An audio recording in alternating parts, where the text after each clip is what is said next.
Welcome to even TV news. నేను Priyanka. Details చూస్తే అధికారంలో ఉన్న సమయంలో ప్రజల కోసం ఏమీ చేయలేని నేతలు ఇప్పుడు బెదిరింపుల భాష మాట్లాడుతున్నారని అధికార పార్టీ నేతలు తీవ్రంగా స్పందించారు. మీరు బెదిరిస్తే భయపడతామని అనుకుంటున్నారా అని ప్రశ్నించారు. ఎలాంటి అండదండలు లేకుండా రాజకీయాల్లో ఈ స్థాయికి వచ్చామంటే ఎంత కమిట్మెంట్ ఉందో అర్థం చేసుకోవాలని హెచ్చరించారు. ప్రజాస్వామ్యంలో బెదిరింపులకు హెచ్చరికలకు చోటు లేదని స్పష్టం చేశారు. రాజకీయాల్లో మాట్లాడేందుకు కూడా కొన్ని గీతలుంటాయని ఆ గీతలు దాటి మాట్లాడితే పరిణామాలు తప్పవన్నారు.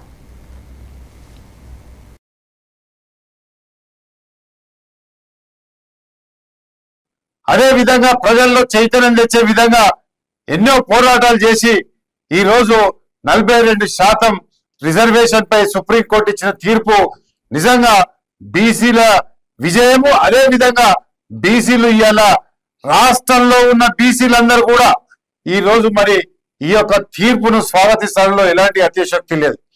రాజకీయంగా గౌరవ ముఖ్యమంత్రి రేవంత్ రెడ్డి గారు, మా పిసిసి అధ్యక్షుడు, అదే విధంగా మా పొన్నం ప్రభాకర్ గారు మంత్రి గారు ఎన్నో రకాలుగా ఎన్నో దశల్లో చర్చించి, ఏ దేవాలయం లాంటి శాసనసభలో చర్చించి 3 చట్టాలు తెచ్చి ఒక ఆర్డినెన్స్ తీసుకొచ్చి ఇలా బీసీల పక్షపాతిగా గౌరవ ముఖ్యమంత్రి రేవంత్ రెడ్డి గారు, మా పిసిసి అధ్యక్షుడు బొమ్మ మహేష్ కుమార్ గారు ఉన్నారంటూ ఎలాంటి అతిశక్తి లేదని సందర్భంగా మనం చేస్తా ఉన్నాం. రేపు 8వ తారీఖు నాడు కూడా హైకోర్టులో ఈ విషయంపై మరి సానుకూలంగా వస్తుందని ఇవాళ రాష్ట్ర ప్రజలందరూ, ముఖ్యంగా 52.33 బీసీ జాతులన్నీ కూడా ఎదురు చూస్తున్నాయని చెప్పడంలో ఎలాంటి అత్యాశక్తి లేదు.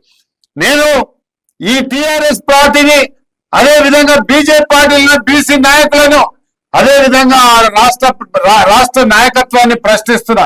ఇప్పటికైనా బీసీల పట్ల మీరు సానుకూలంగా వివరించండి. బీసీలు లేతే ఎవరు కూడా గెలవలేరు. ఈ రాష్ట్రంలో 56.33% ఉన్న బీసీలు అన్ని పార్టీ నాయకులను కోరుతా ఉన్నాము. రేపు 8వ తారీఖు నాడు మీరు హైకోర్టులో మాకు ప్రభుత్వానికి మద్దతు తెలుపవలసిందిగా నేను వాళ్ళని కోరుతున్నాను. రాష్ట్రంపై ద్వేషంతో, యువతపై విద్వేషంతో వైసీపీ ఐటీ కంపెనీలను అడ్డుకుంటోందని శాసనమండలి చీఫ్ విప్ పంచమర్తి అనురాధ తీవ్ర ఆరోపణలు చేశారు. అమరావతిలోని ఎన్టీఆర్ భవన్లో నిర్వహించిన మీడియా సమావేశంలో ఆమె ఈ వ్యాఖ్యలు చేశారు. రాష్ట్రానికి ఐటీ పెట్టుబడులు వస్తే యువతకు ఉద్యోగ అవకాశాలు పెరుగుతాయని, ఆర్థికాభివృద్ధి వేగవంతమవుతుందన్నారు. అయితే కావాలనే భయభ్రాంతులు సృష్టిస్తూ ఐటీ కంపెనీలను తరిమికొట్టే ప్రయత్నాలు జరుగుతున్నాయని విమర్శించారు. ఇది పూర్తిగా రాష్ట్ర ప్రయోజనాలకు విరుద్ధమన్నారు.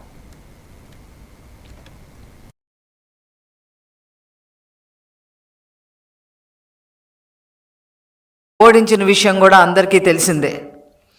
ఇప్పుడు గెలిచిన తర్వాత ఐటీ శాఖ మంత్రులుగా నారా లోకేష్ గారు వైజాగ్ని, ముఖ్యంగా ఉత్తరాంధ్రాని ఆర్థిక రాజధానిగా తీర్చిదిద్దడం కోసం 5 లక్షల ఉద్యోగాలే కల్పనగా ఒక సంకల్పం చేసుకొని ఈరోజు పెద్ద పెద్ద మల్టీనేషనల్ కంపెనీస్, ఇంటర్నేషనల్ కంపెనీలు, లోకల్ కంపెనీలు, ఇలాగ అనేక రకాలుగా మరి కంపెనీలు తీసుకొచ్చి 5 లక్షల ఉద్యోగాలు కల్పన చెయ్యాలి అనే దృఢ సంకల్పంతో ఉంటే వైసీపీ విషం కక్కుతా ఉంది. ఆ కంపెనీల్ని రాకుండా చేయడానికి నానా ప్రయత్నాలు చేస్తూ ఉంది. కోర్టుకు వెళ్తూ ఉంది. టీసీఎస్ విషయంలో కోర్టుకు వెళ్తే కోర్టు అక్షంతలు కూడా వేయటం జరిగింది. అయినప్పటికీ కూడా ఏమాత్రం సిగ్గు ఎగ్గు లేకుండా, బుద్ధి లేకుండా ఈరోజు వైసీపీ మళ్ళీ విష ప్రచారం తన సోషల్ మీడియా ద్వారా, సాక్షి పేపర్ ద్వారా రాయటం పెడతా ఉంది. నాకేం అర్థం కావట్లేదు. ఏంటి వైసీపీకి ఎంతసేపు యువత గంజాయి బారిన, డ్రగ్స్ బారిన పడి తూగుతూ చచ్చిపోవాలని అనుకుంటున్నారా ఏంటి? యువత నాశనం అయిపోవాలని చెప్పి అనుకుంటున్నారా ఏంటి? కబ్జాల గురించి, భూ కబ్జాల గురించి పేటెంట్ రైట్ ఉన్న మీరు, ఈరోజు పేటెంట్ రైట్గా ఎదిగిన మీరు ఈరోజు భూ కబ్జాలు ఏయో జరుగుతున్నాయని విష ప్రచారం చేస్తారేంటి? ఆనాడు విజయసాయిరెడ్డి గారు, వైవి సుబ్బారెడ్డి గారు వైజాగ్ని జగన్మోహన్ రెడ్డి గారు రాసిచ్చిన విషయం అందరికీ తెలీదా? ఆనాడు విజయసాయిరెడ్డి గారు ఇప్పుడు అవన్నీ బయటకు వస్తాయనో ఏమో, మొత్తం మీద కామ్గా ఉన్నాడు ఆయన. బట్ అన్నీ కూడా బయటకు వస్తాయి. అతను ఎక్కడున్నా కూడా బయటకు వస్తాయి. ఏ పార్టీలో ఉన్నా కూడా బయటకు వస్తాయి. ఉపాధి హామీ పథకం పేరు మార్పుపై కాంగ్రెస్ తప్పుడు ప్రచారాలు చేస్తోందని తెలంగాణ బీజేపీ అధ్యక్షుడు రామచంద్రరావు మండిపడ్డారు. నరేగా పథకం ద్వారా ప్రజలకు మరిన్ని లాభాలు చేకూరేలా కేంద్ర ప్రభుత్వం కీలక మార్పులు చేసిందన్నారు. కానీ వాస్తవాలు తెలుసుకోకుండా కాంగ్రెస్ కావాలని అపోహలు సృష్టిస్తూ ప్రజలను తప్పుదోవ పట్టిస్తోందని విమర్శించారు. నరేగాపై మాట్లాడే అర్హత కాంగ్రెస్ పార్టీకి లేదని ఘాటుగా వ్యాఖ్యానించారు. గతంలో ఈ పథకాన్ని సమర్థంగా అమలు చేయడంలో కాంగ్రెస్ విఫలమైందని గుర్తు చేశారు. వీబీజీ రామ్జీలో రాముడి ఆశీర్వాదం, ప్రధాని మోదీ కష్టం రెండూ ఉన్నాయన్నారు. దీంట్లో వీబీజీ రామ్జీ అనేటువంటి పేరు అంటే వికసిత్ భారత్ గ్రామీణ రోజ్గార్ యోజన సంబంధించినటువంటి ఒక కార్యక్రమం ఉందో ఇది 100 రోజుల నుంచి 125 రోజులు, అదేవిధంగా నిధులు కూడా పెంచి రాష్ట్రాలను కూడా దాంట్లో భాగస్వామ్యం చేసి ఎక్కువ మంది లబ్ధి పడేటట్టు నాయకులకు, ఆ ప్రాంతంలో ఉన్న మా ఎంపీలకు, పోటీ చేసిన ఎంపీలకు, ఎమ్మెల్యే పోటీ చేసిన కార్యకర్తలకు, నాయకులు అందరికీ కూడా నేను వారిని అభినందిస్తున్నాను. ఇంత కష్టపడ్డారు. ముఖ్యంగా కిషన్ రెడ్డి గారి యొక్క సొంత ప్రాంతంలో వారు ఆ ఒక ఇన్ని సీట్లు గెలవటం, ఇన్ని సర్పంచ్ గెలవటం కూడా మనం ఒక ఆలోచించాల్సిన అవసరం ఉన్నది. ఏ విధంగా ప్రజల ఈరోజు వాళ్ళ ఆలోచన వాళ్ళ సరళి ఉందని చెప్పేసి విశ్వేశ్వరరెడ్డి గారు కానీ, బూర నరసింహగౌడ్ గారు, నిన్న భువనగిరిలో బూర నరసింహగౌడ్ గారి ఒక ప్రాంతంలో మేము అక్కడ కూడా చాలామంది గెలిచారు. అక్కడ ఉన్న అశోక్ గౌడ్ జిల్లా అధ్యక్షుడు కూడా చాలా కష్టపడి. రాష్ట్ర ప్రభుత్వ పనితీరుపై మాజీ మంత్రి అమర్నాథ్ తీవ్ర స్థాయిలో విమర్శలు చేశారు. ప్రజల్లో ప్రభుత్వంపై పాజిటివ్ అవుట్పుట్ రావట్లేదని సీఎం చంద్రబాబు కలెక్టర్ల సమావేశంలో చెప్పడం నిజమేనన్నారు. ప్రభుత్వం నిజంగా మంచి పనులు చేసి ఉంటే ప్రజల నుంచి సహజంగానే పాజిటివ్ స్పందన వచ్చేదన్నారు. కానీ 18 నెలల పాలనలో ప్రజలకు ప్రభుత్వం చేసిన మంచి ఏంటి అని ప్రశ్నించారు. ఎన్నికల సమయంలో ప్రజలకు ఇచ్చిన హామీలను ఇప్పటి వరకు అమలు చేయలేదని ఆరోపించారు. అభివృద్ధి, సంక్షేమం పేరుతో ప్రకటించిన కార్యక్రమాలు ప్రజల జీవితాల్లో ఎక్కడా కనిపించడం లేదన్నారు.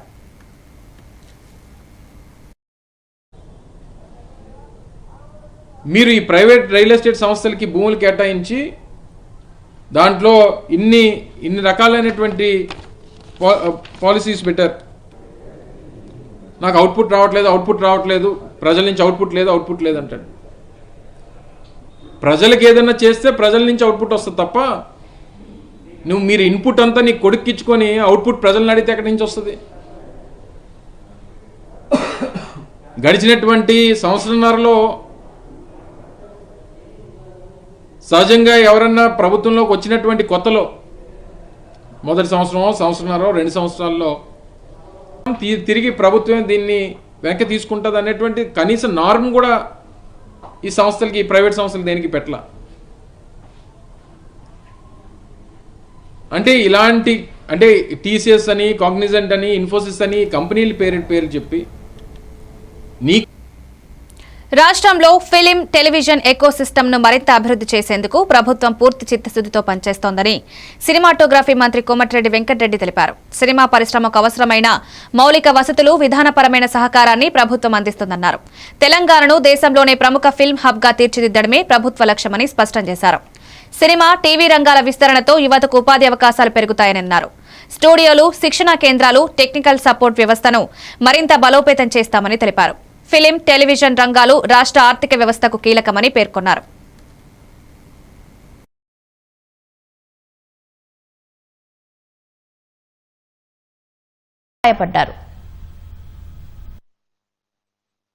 Short films are really important for helping new talent and fresh ideas grow. Our government is dedicated to making Telangana the best and easiest place for filmmakers to work. Hyderabad, the global cinema capital, is not only India's film production hub but also center of creative ambition. As a Minister of Cinematography, I assure all of you that our Chief Minister and our government of Telangana is committed to strengthening our film and television ecosystem. Hyderabad International Short Film Festival. These are the right cream of the people who can reform the society. And the very purpose of the short film or long film, in addition to the providing employment and also business, and above all, the purpose should be for creating social consciousness. Congress party ఎన్ని కేసులు పెట్టినా, ఎంత డబ్బు పంచినా, గూండాయిజం చేసినా ఎదురెదుకుని గెలిచిన సర్పంచ్లు, ఉప సర్పంచ్లు, వార్డు మెంబర్లకు హృదయపూర్వక శుభాకాంక్షలు అని మాజీ మంత్రి ఎమ్మెల్యే హరీష్ రావు తెలిపారు. గ్రామ పంచాయతీ ఎన్నికల ఫలితాలు బీఆర్ఎస్ పార్టీ సత్తాను స్పష్టంగా చూపించాయన్నారు. ప్రజలు ఇంకా బీఆర్ఎస్ వైపే ఉన్నారనడానికి ఇవే నిదర్శనమని చెప్పారు. బీఆర్ఎస్ తరపున గెలిచిన సర్పంచ్లను కూడా కాంగ్రెస్ ఖాతాలో వేసుకోవడం హాస్యాస్పదమని విమర్శించారు. ప్రజల తీర్పును వక్రీకరించే ప్రయత్నాలు కాంగ్రెస్ మానుకోవాలని సూచించారు. ఎప్పుడైనా రూలింగ్ పార్టీ, ఇప్పుడు మనం కూడా 2 సార్లు గవర్నమెంట్ ఉన్నాం, అంతకుముందు కూడా కాంగ్రెస్ ఉండే, తెలుగుదేశం ఉండే. ఎప్పుడైనా లోకల్ బాడీ ఎలక్షన్లు, సర్పంచ్ ఎలక్షన్లు అనేవి రూలింగ్ పార్టీ 90 పైసలు గెలుస్తుంది, ప్రతిపక్షం 10 పైసలు గెలుస్తుంది. కానీ ఈసారి ఏమైంది, మనం 40%, 4,000కు పైగా సర్పంచులు ఇవాళ బీఆర్ఎస్ పార్టీ గెలిచింది. 4,000కు పైగా గెలిచినాం.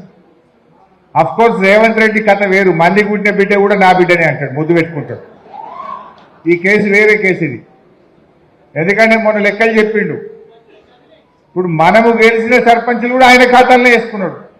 ఇప్పుడు సంగారెడ్డిలో మనం 34 గెలిచినాం, కానీ రేవంత్ రెడ్డి ఏమంటాడంటే సంగారెడ్డిలో మనం 25 గెలిచినాం, 29 గెలిచినాం అంటాడు. ఇల్లు కూడా అల్లే కలుపుకుంటాడు. అన్ని కాన్స్టిట్యూన్సీలు అట్లనే చేసిండు. సరే, రేవంత్ రెడ్డి సంగతి మనకు తెలియదు ఏం కాదు. అబద్ధాలు ఆడడంలో రాజకీయాల్లో భవిష్యత్ అన్న నోబెల్ ప్రైజ్ ఎవరికైనా ఇస్తే అది రేవంత్ రెడ్డికే వస్తుంది. నంబర్ 1 జూటా కోర్. ఒక్కటే సరిగా మాట్లాడతాడా? ఇప్పుడు సర్పంచ్ ఎన్నికల్లో నువ్వు గెలిచిందే 50% లోపల. అమరావతిలోని విట్ యూనివర్సిటీలో జెన్జీ పోస్టాఫీస్ ను కేంద్ర గ్రామీణాభివృద్ధి కమ్యూనికేషన్ శాఖ సహాయ మంత్రి పెమ్మసాని చంద్రశేఖర్ ప్రారంభించారు. యువతకు ఆధునిక పోస్టల్ సేవలను మరింత చేరువ చేయడమే లక్ష్యంగా ఈ పోస్టాఫీస్ ను ఏర్పాటు చేసినట్టు తెలిపారు. డిజిటల్ యుగానికి అనుగుణంగా పోస్టల్ శాఖను ఆధునీకరిస్తున్నామన్నారు. విద్యార్థులు, యువతకు అవసరమైన వివిధ పోస్టల్ సేవలను ఒకే చోట అందించాలన్నదే ఉద్దేశమన్నారు. గ్రామీణ ప్రాంతాల్లో కూడా ఆధునిక కమ్యూనికేషన్ సేవలు విస్తరించేందుకు కేంద్ర ప్రభుత్వం నిరంతరం కృషి చేస్తోందన్నారు.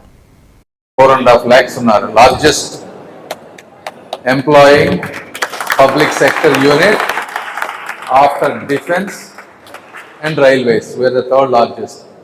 So there is a post man in every village. ఈ ఉన్న నెట్వర్క్ని ఉపయోగించుకొని పోస్ట్ ఆఫీసెస్ సర్వీసెస్ని ఏ విధంగా మ్యాక్సిమం ఉపయోగించుకోగలం అనే దాని మీద ఈరోజు పోస్టల్ డిపార్ట్మెంట్ కూడా మ్యాక్సిమం వర్క్ చేస్తూ ఉంది. And at the same time, there is some cultural story so that you don't forget the tradition of India while embracing the modern India. So that is the idea. I think in Andhra we opened 3, right? We're working on 3. Throughout the India, around close to 50, 47 or 50. And if this concept becomes successful, we will try to open more into the universities. And I also wanted to thank Andhra Postal Department. They are doing a wonderful job. Last year we were the number 1 in India. So hopefully again this year also we will be number 1 in India. But all these NZ people, I want you to guys, offices మీరు ఒకప్పుడు చూస్తే మేము చిన్నప్పుడు ఉన్నప్పుడు only లెటర్స్కి మాత్రమే వచ్చాయి post offices. ఇప్పుడు ఈ రోజున ఎంటైర్ ఈ-కామర్స్. ప్రధాని నరేంద్ర మోదీ నాయకత్వంలో ఇవాళ మేము ఇండియన్స్ అని గర్వంగా చెప్పుకుంటున్నామని సినీ నటి ఆమని అన్నారు. భారతదేశం కోసం ఆయన చేస్తున్న అనేక మంచి పనులను చూసి తాము ఆకర్షితులమయ్యామన్నారు. అందుకే బీజేపీలో చేరాలని నిర్ణయం తీసుకున్నామని వెల్లడించారు. దేశాభివృద్ధి, జాతీయ ఐక్యతే తమ ప్రధాన లక్ష్యమని పేర్కొన్నారు. మోదీ నాయకత్వంలో దేశానికి ప్రపంచవ్యాప్తంగా గుర్తింపు పెరిగిందని ఆమె తెలిపారు. బీజేపీ విధానాలు తనకు నచ్చాయని, ప్రజల సేవ చేయాలనే ఉద్దేశంతో రాజకీయాల్లోకి రావాలని భావించినట్లు తెలిపారు. చేస్తున్నారు. మా దేశాన్ని ఈరోజు బయట ఊర్లకు వెళ్తే మమ్మల్ని ఈరోజు ఇండియన్స్ అని అందరూ మమ్మల్ని గుర్తిస్తున్నారు, ఆహ్వానిస్తున్నారు. అంత మంచి మంచి పనులు చేస్తున్నారు.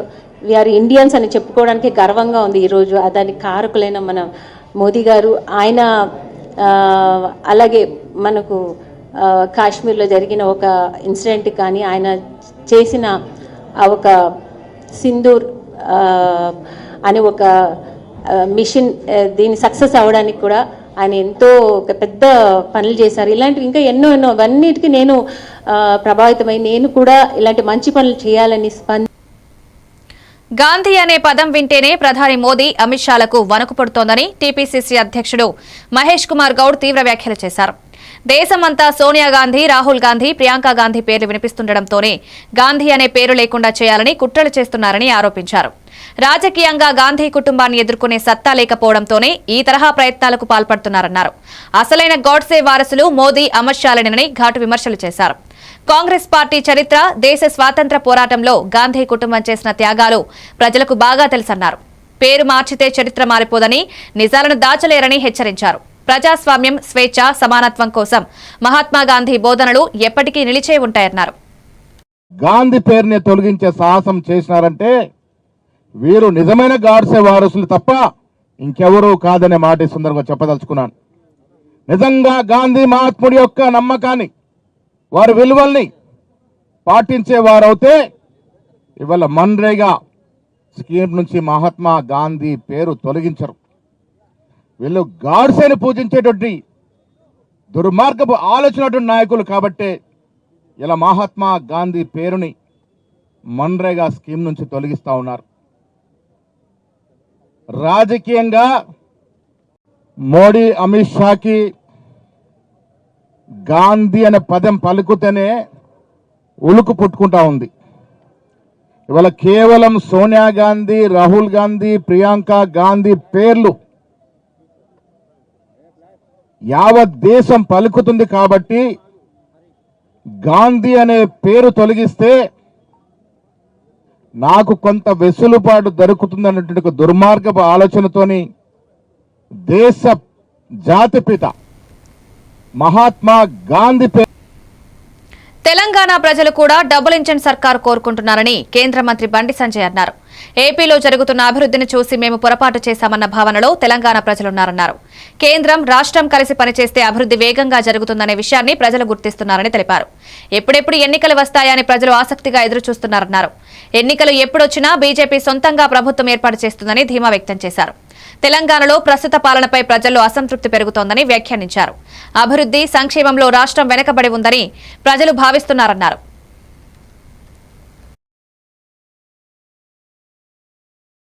హాస్పిటల్ ట్రీట్మెంట్ చేసుకుంటే చాలా బెస్ట్. కళ్ళు వినడంలో కళ్ళు హాస్పిటల్ ట్రీట్మెంట్ చేసుకుంటే బెస్ట్ అని అనుమానం ఉన్నవాళ్ళు. తెలంగాణలో దరిద్ర పాలన, ఒక అవినీతి పాలన. వాళ్ళ రాష్ట్ర ముఖ్యమంత్రి ఒక్క పైసా లేదు, నా తల నరికిన పైసా లేదు అంటున్నారు. కాబట్టి వాళ్ళ తెలంగాణ ప్రజలు కూడా ఆంధ్రప్రదేశ్ లాగానే డబుల్ ఇంజన్ సర్కార్ రావాలని కోరుకుంటున్నారు. ఆంధ్రప్రదేశ్లో జరుగుతున్న అభివృద్ధి విషయంలో చూసిన తర్వాత మేము పొరపాటు చేసినాము, ఇటు వేయాల్సిన ఓటు అటు వేసినాము, కాబట్టి ఈ పొరపాటు మళ్ళీ జరగొద్దు అని చెప్పి ఎప్పుడు ఎన్నికలు వస్తాయరా అని చూస్తున్నారు. ఇప్పుడు ఎన్నికలు వచ్చినా కూడా భారతీయ జనతా పార్టీ ప్రభుత్వం స్వతహాగా తెలంగాణ రాష్ట్రంలో ఏర్పడబోతుంది. డబుల్ ఇంజన్ సర్కార్ వస్తుంది. తెలంగాణ రాష్ట్రాన్ని అభివృద్ధి పక్క చేసుకుంటాం. తెలంగాణలోని బీజేపీను బీఆర్ఎస్ ఒక కూటమి అంటున్నారు సార్. తెలంగాణలో 10 సంవత్సరాల నుంచి అంటున్నారు వాళ్ళు. బీజేపీ బీఆర్ఎస్ ఒకటి, బీజేపీ బీఆర్ఎస్ ఒకటి. ఇలా బీజేపీ బీఆర్ఎస్ కొడితే మేము వాళ్ళు కలిసి పోటీ చేసినాం ఎప్పుడైనా? బీఆర్ఎస్ కాంగ్రెస్ కలిసి పోటీ చేసింది. బీఆర్ఎస్ కాంగ్రెస్ కలిసి పోటీ చేసింది. మేము ఎప్పుడు బీఆర్ఎస్తో పోటీ చేయలే. ఇవాళగా రేవంత్ రెడ్డి గారు ముఖ్యమంత్రి కాకముందు ఏమన్నాడు? నేను ముఖ్యమంత్రి కాగానే, మా ప్రభుత్వం రాగానే చూడు, నన్ను చూడు, నా అందం చూడు అన్నట్టు వెంటనే కేసీఆర్ అవినీతి బయట పెడతా జైలుకు పంపుతా అన్నాడు. ఫోన్ ట్యాప్ కేసు జైలుకు పంపినా. కాళేశ్వరం ఏమంటే సిబిఐ అంటాడు. సిబిఐకి ఏ రాష్ట్రం నువ్వు? గాంధీ భవన్ లో టీపీసీసీ మీడియా కమిటీ చైర్మన్ సామ రామ్మోహన్ రెడ్డి మీడియా సమావేశం నిర్వహించారు. ఈ సందర్భంగా రాష్ట్ర రాజకీయ పరిస్థితులపై ఆయన స్పందించారు. కాంగ్రెస్ ప్రభుత్వం చేపడుతున్న సంక్షేమ, అభివృద్ధి కార్యక్రమాలను ప్రజలకు వివరించారు. గత ప్రభుత్వాల వైఫల్యాల వల్లే రాష్ట్రం అనేక సమస్యలు ఎదుర్కొందన్నారు. ప్రజల ఆకాంక్షలకు అనుగుణంగా కాంగ్రెస్ ప్రభుత్వం పాలన సాగిస్తోందని స్పష్టం చేశారు. ప్రతిపక్షాలు కావాలని తప్పుడు ప్రచారాలు చేస్తూ ప్రజలను తప్పుదోవ పట్టించే ప్రయత్నం చేస్తున్నాయని ఆరోపించారు. ప్రభుత్వ కార్యక్రమాలపై వాస్తవాలను దాచిపెట్టి అపోహలు సృష్టిస్తున్నారని అన్నారు.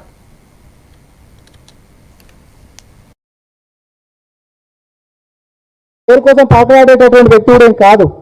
కానీ భారతదేశంలో మహాత్ముని గౌరవించుకోలేనటువంటి పరిస్థితికి ఆ దేశం పోయింది అని చెప్పి ప్రపంచం మొత్తం కూడా మనం రేపు పొద్దున ఏలు పెట్టి చూపించేటటువంటి లెక్క తయారు చేశారు కదా మీరంతా.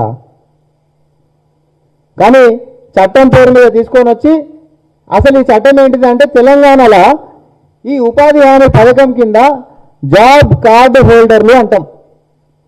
వీళ్ళందరూ రిజిస్టర్ చేసుకుంటారు, వాళ్ళందరూ కార్డులు ఇస్తారు. ఈ జాబ్ కార్డు హోల్డర్లు ఎవరికైతే సార్ మాకు కనీసం కూలన్న కావాలని ఎన్రోల్ చేసుకున్న వాళ్ళు వీళ్ళంతా.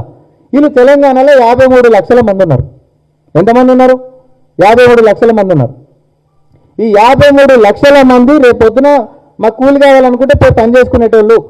అట్లా 53 లక్షల మంది కూడా 100 రోజులు కనీసం కూలి ఇచ్చి పని చేపించేటటువంటి పథకమే గ్రామీణ ఉపాధి హామీ పథకం ఉంది. అంటే 53 లక్షల మంది ఒకవేళ 100 రోజులు గిట్ట పని చేస్తే పని చేయాలంటే 53 కోట్ల పని దినాలని మనం ఇవ్వాలన్నమాట. ఒక్కొక్కరికి 100 రోజులు కదా, 53 లక్షల మంది మరి పని చేస్తే 53 కోట్ల పని దినాలని మనం ఇవ్వాల్సి వస్తుంది. అట్లా తెలంగాణకి పోయిన సంవత్సరం ఒక ఇంకా దారుణం దరిద్రం. తెలంగాణ అంటే వాళ్ళకి ఎంత చిన్న చూపు. ఇక్కడ 8 మంది పార్లమెంట్ వాళ్ళు సిగ్గు లేకుండా రోడ్ల మీద తిరిగేటటువంటి వాళ్ళు జవాబు చెప్పాలి. ఫినాన్షియల్ ఇయర్ 2024-25, ఫినాన్షియల్ ఇయర్ 2025-26 అంటే పోయిన సంవత్సరానికి ఈ సంవత్సరానికి గలటువంటి తేడా ఏంది అని అంటే, కాంగ్రెస్ ప్రభుత్వం ఎక్కడ అధికారంలో ఉంటే అక్కడ అభివృద్ధి ఉండదని బీఆర్ఎస్ కార్యనిర్వాహక అధ్యక్షుడు కేటీఆర్ వ్యాఖ్యానించారు. మరో 2 ఏళ్లు తెలంగాణ ప్రజలకు కష్టాలు తప్పవన్నారు. నూతనంగా ఎన్నికైన సర్పంచ్లను తెలంగాణ భవన్లో సన్మానించిన సందర్భంగా ఆయన మాట్లాడారు. గ్రామాల్లో రైతులు యూరియా కోసం యుద్ధాలు చేయాల్సిన పరిస్థితిని కాంగ్రెస్ ప్రభుత్వం తీసుకువచ్చిందని విమర్శించారు. దుకాణాల్లో యూరియా ఇవ్వాలని ప్రభుత్వం యాప్లో ఇస్తానంటూ చెప్పడం హాస్యాస్పదమన్నారు. రైతులపై నిజమైన ప్రేమ ఉంటే యూరియా సరఫరా సజావుగా ఉండేదన్నారు. సర్పంచ్ ఎన్నికల ఫలితాలు చూసి ఎంపీటీసీ, జెడ్పీటీసీ ఎన్నికలు పెట్టే ధైర్యం ప్రభుత్వానికి లేదని వ్యాఖ్యానించారు. జనవరి, ఫిబ్రవరిలో మున్సిపల్ ఎన్నికలు వచ్చే అవకాశం ఉందని, ఇప్పటి నుంచే కార్యకర్తలు సిద్ధం కావాలని కేటీఆర్ దిశానిర్దేశం చేశారు.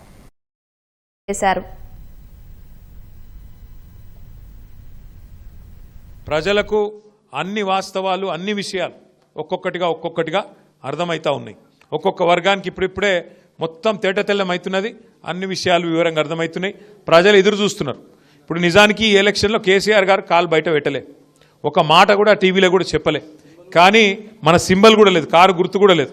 కానీ మనోళ్ళు ఎక్కడికక్కడ వీరోచితంగా అద్భుతంగా కొట్లాడి ఇవాళ మొత్తం రాష్ట్రంలో అద్భుతమైన రిజల్ట్ తీసుకొని వచ్చినారు.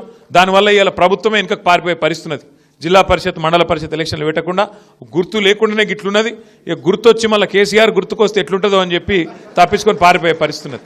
ఒకటి మాత్రం పక్కా, ఇంకొక 2 ఏళ్ళు మనకు కొద్దిగా పరీక్షా సమయం ఉంటుంది. 2 ఏళ్ళు వాడొకడు వీడొకడు కాంగ్రెస్ వాడు మనల్ని అవమానిస్తే అవసరమైతే 1 నిమిషం తలకాయ కిందికేసుకోవాలి, 4 అడుగులు వెనుకకేయాలి. ఎందుకంటే ఎక్కడ నెగ్గాలనో తెలియాలి, ఎక్కడ తగ్గాలనో కూడా మనకు తెలియాలి. తెలిస్తేనే రేపటి రోజున 4 అడుగులు ముందుకేసేందుకు అవకాశం ఉంటుంది. కాబట్టి అధైర్య పడకండి. రేపు మళ్ళీ మున్సిపల్ ఎలక్షన్లు తొందరలో రాబోతూ ఉన్నాయి. పల్లెల్లో వచ్చే ఎలక్షనే నాది, నేను సర్పంచ్ అయినా నా పని నాకు ఉంది అనుకుంటే కాదు. పార్టీని కాపాడుకోవాలి. అందరం బాగుంటేనే పార్టీ బాగుంటుంది. ఇవి అప్డేట్స్ కి వాచింగ్ ఏవన్ టీవీ న్యూస్.